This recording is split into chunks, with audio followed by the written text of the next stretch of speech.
No, dear.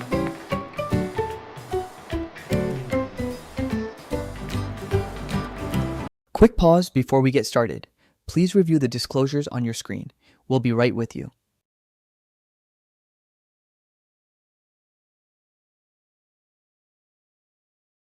Hey everyone, welcome back to the channel. Hope you're all doing well. So today I've got something really interesting for you. A company that honestly, when I first started digging into it, I thought it was just another space hype stock. But the more I looked into the fundamentals, the more I realized there's actually a lot going on here that most people aren't paying full attention to. We're going to be talking about Intuitive Machines, ticker LUNR, on the NASDAQ.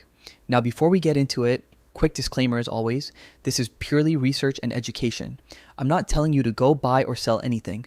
I'm just sharing what I found interesting about this company, and you should absolutely do your own homework before making any decisions.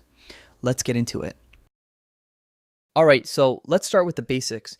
Intuitive Machines was founded in 2013 out of Houston, Texas. The CEO is Steve Altimus, and here's what caught my attention right away. This guy is former NASA. He knows the agency inside and out, and that matters a lot when your biggest customer is literally NASA. The company went public in 2023 through a SPAC merger. Now I know, SPACs have a bad reputation and a lot of them didn't work out. But this one is different, and I'll explain why in a second. So what do they actually do? Four main things. First, lunar access services. They build and operate lunar landers. They've got the Nova C, which is a proven design, and the larger Nova D for heavier cargo. These aren't concepts on a whiteboard. They've actually flown missions to the moon. Second, data transmission through NASA's Near Space Network Services program. Think of this like building a GPS and internet system. But for the moon, pretty wild, right? Third, they offer infrastructure as a service. So recurring revenue from things like navigation, system health monitoring, and data collection in space. That recurring piece is really important, and I'll come back to it. And fourth, and this is the big one that changed the whole game, national security. Through their acquisition of Lanteris Space Systems, they're now building missile tracking satellites for the Department of Defense. That's a whole different ballgame compared to just doing lunar missions. On the financial side, they did about $210 million in revenue in 2025, but here's where it gets crazy. They're guiding for $900 million to $1 billion in 2026. That's roughly a 5x jump. Their backlog sits at $943 million, and they've got about $583 million in cash. Not bad at all for a company this size. Now, let's talk about why this company might be harder to compete with than you'd think.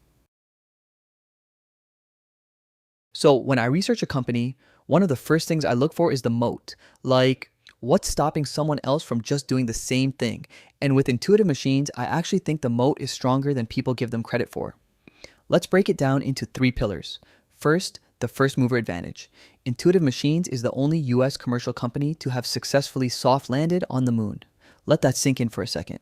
They did it with IM-1 in early 2024, the first American return to the lunar surface since Apollo. They followed that up with IM-2 in 2025. Now, the landings weren't perfect. I'll get to that in the risk section, but the point is, they've done it twice. Nobody else in the private sector can say that. Second pillar, vertical integration. This is where the Lanteris acquisition completely changed the company. Before Lanteris, Intuitive Machines was basically a lunar delivery service. Now, with Lanteris, they can design, build, launch, and operate spacecraft end-to-end. Lanteris was formerly Maxar Space Systems, so they're bringing decades of satellite manufacturing experience. The combined company has a fleet with thousands of cumulative years of on-orbit heritage. That kind of track record takes forever to build. Third pillar, contract lock-in. This is maybe the most underappreciated part. They've got the NASA Near Space Network Services contract worth up to $4.8 billion through 2034. That's a decade of potential revenue from just one program. They're also a finalist for the Lunar Terrain Vehicle contract, which is a $4.6 billion program. And just recently, L3Harris selected their Lanteris subsidiary to build 18 spacecraft platforms for the Space Development Agency's Tranche 3 missile tracking layer. Now, are there competitors? Absolutely. Astrobotic is trying to do similar lunar landing work. Rocket Lab is building out their space capabilities, and the big primes like Lockheed Martin and Northrop Grumman are always lurking. But none of them have the specific combination of proven lunar landing experience plus satellite manufacturing, plus these massive long duration government contracts. That combination is unique. All right, so now the fun part. Let's look at where this company could be headed in the next few years. Okay, so this is a slide where things get really exciting. Take a look at this revenue chart. In 2024, the company did $228 million. In 2025, it actually dipped a bit to $210 million, which makes sense because they were in a transition year with the Lanteris acquisition and integration happening. But then look at 2026. The guidance is $900 million to $1 billion. I put $950 million as the midpoint there.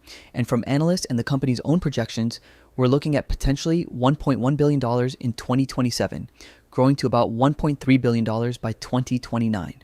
Now, the catalysts driving this are stacking up in a big way. Artemis 2nd just launched in April 2026, the first crewed mission around the moon in over 50 years.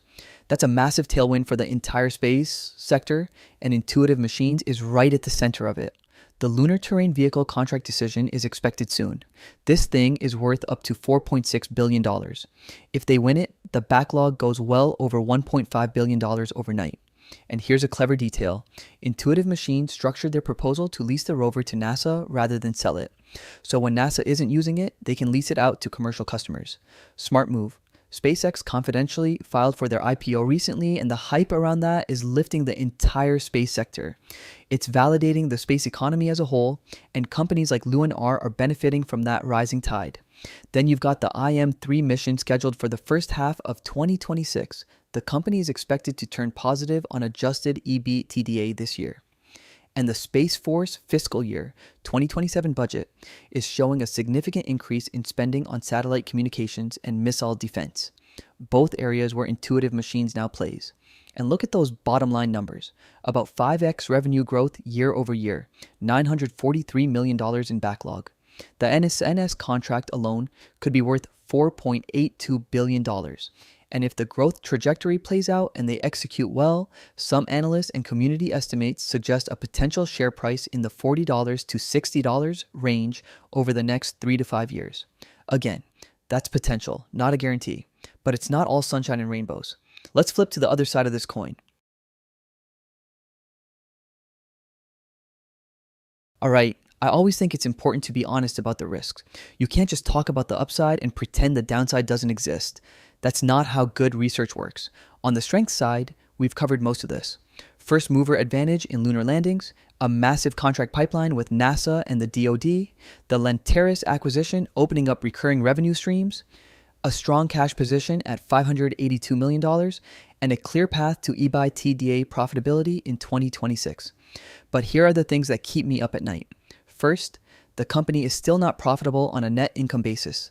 They lost $83 million in 2025. Yes, they're guiding toward adjusted EBITDA breakeven, but adjusted EBITDA and actual profitability are different things. Second, they're really dependent on government spending.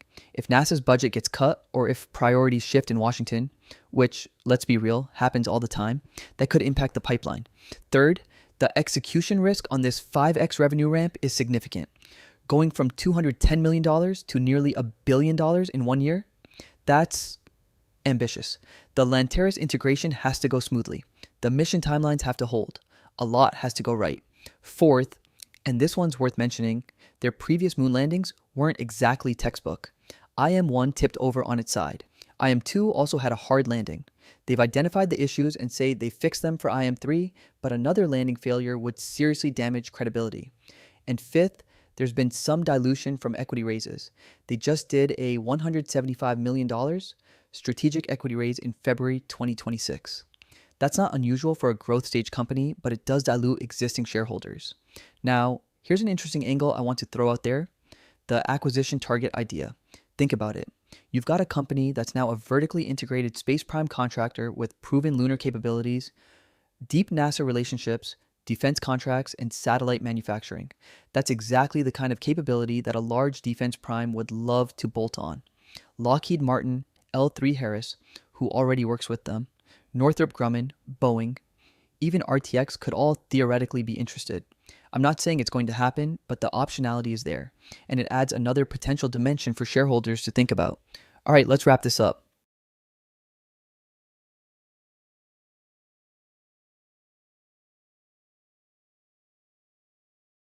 So let me bring it all together. Intuitive Machines is going through one of the most dramatic transformations I've seen in a small cap company. They started as a niche lunar lander maker, and they're becoming a full-fledged space prime contractor, one that can design, build, launch, and operate spacecraft for civil, commercial, and national security customers. Their revenue is guided to grow roughly 5x in 2026, with positive EBITDA finally on the horizon. They've got multiple upcoming catalysts: the LTV award decision, the IM-3 mission, growing Space Force budgets, and the acquisition target angle adds some interesting optionality. But, and I want to be really clear about this is a high risk, high reward situation. The execution risks are real, the government dependency is real, and the stock has already had a big run. So please do your own research. Look at the financials, read the 10K, understand what you're getting into before you make any moves. I hope this deep dive was helpful. If you learned something new today, hit that like button, subscribe if you haven't already, and drop a comment below with what company you'd like me to research next. I read every single one of them. All right, that's it for me. I'll catch you in the next one. Take care, everyone.